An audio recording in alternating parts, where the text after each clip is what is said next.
Assalamualaikum warahmatullahi wabarakatuh. Salam Om Swastiastu, Namo Buddhaya, dan salam kebajikan Rahayu.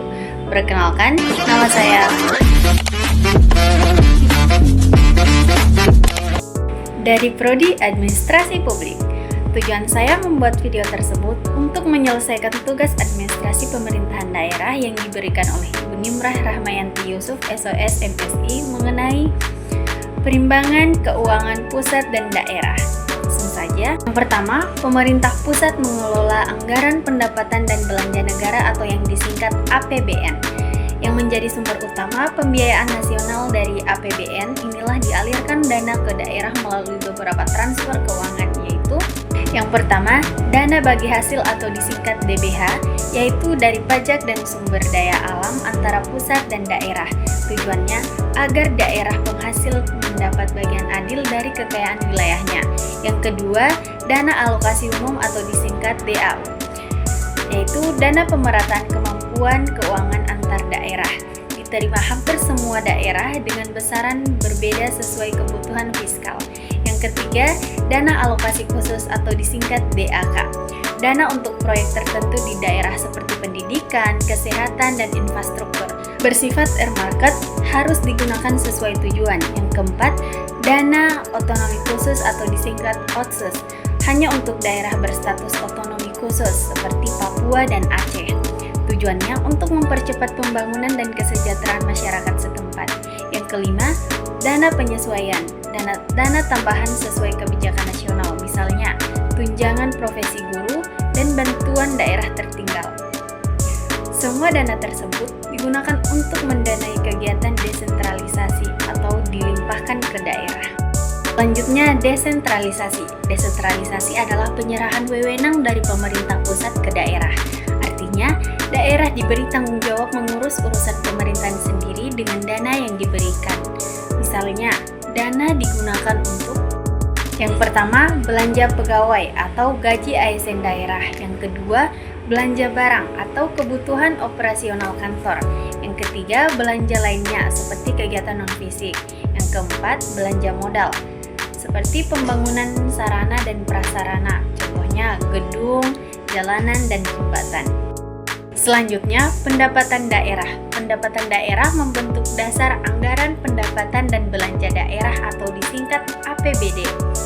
Terdiri dari 3 sumber utama. Yang pertama, pendapatan asli daerah atau disingkat PAD, meliputi pajak daerah, distribusi daerah, bagian laba BUMD, lain-lain pendapatan asli daerah yang sah. Yang kedua, DAPER, dana perimbangan, berasal dari transfer pemerintah pusat seperti DBH, DAU, DAK, dan OSTUS. Yang ketiga, lain-lain pendapatan yang sah, seperti hibah sumbangan pihak ketiga atau bantuan lain yang legal. Selanjutnya, belanja daerah. Pendapatan daerah digunakan untuk membiayai berbagai pengeluaran. Yang pertama, belanja operasional seperti pegawai, barang, dan jasa. Yang kedua, belanja modal seperti infrastruktur dan aset tetap. Hasilnya akan menunjukkan kondisi keuangan daerah seperti surplus, pendapatan belanja lebih besar, dan defisit pendapatan belanja lebih kecil. Selanjutnya, pembiayaan daerah. Jika APBD mengalami defisit, maka ditutup melalui pembiayaan. Sumber pembiayaan yaitu pinjaman daerah, termasuk obligasi daerah. Yang kedua, penggunaan silva, sisa lebih pembiayaan anggaran tahun sebelumnya. Yang ketiga, pembiayaan lainnya seperti penjualan aset, penerimaan kembali investasi. Selanjutnya, dekon atau TP dan dana vertikal. Selain dana desentralisasi, pusat juga menyalurkan dana melalui dekon atau dekonsentrasi, pelimpahan urusan pemerintahan dari kementerian atau lembaga pusat ke gubernur sebagai wakil pemerintah pusat di daerah. Contoh, program kementerian di provinsi. TP atau tugas pembantuan, penugasan dari pemerintah pusat ke daerah atau desa untuk melaksanakan kegiatan tertentu. Dana vertikal, dana yang dikelola langsung oleh instansi pusat yang memiliki cabang di daerah seperti kantor pajak, BPS daerah, Kemenwil, dan lain-lain. Selanjutnya, siklus anggaran atau alur APBN dan APBD. Yang pertama, pendapatan daerah seperti PAD dan dana pusat. Yang kedua, belanja daerah seperti operasional dan modal. Yang ketiga, surplus atau defisit daerah.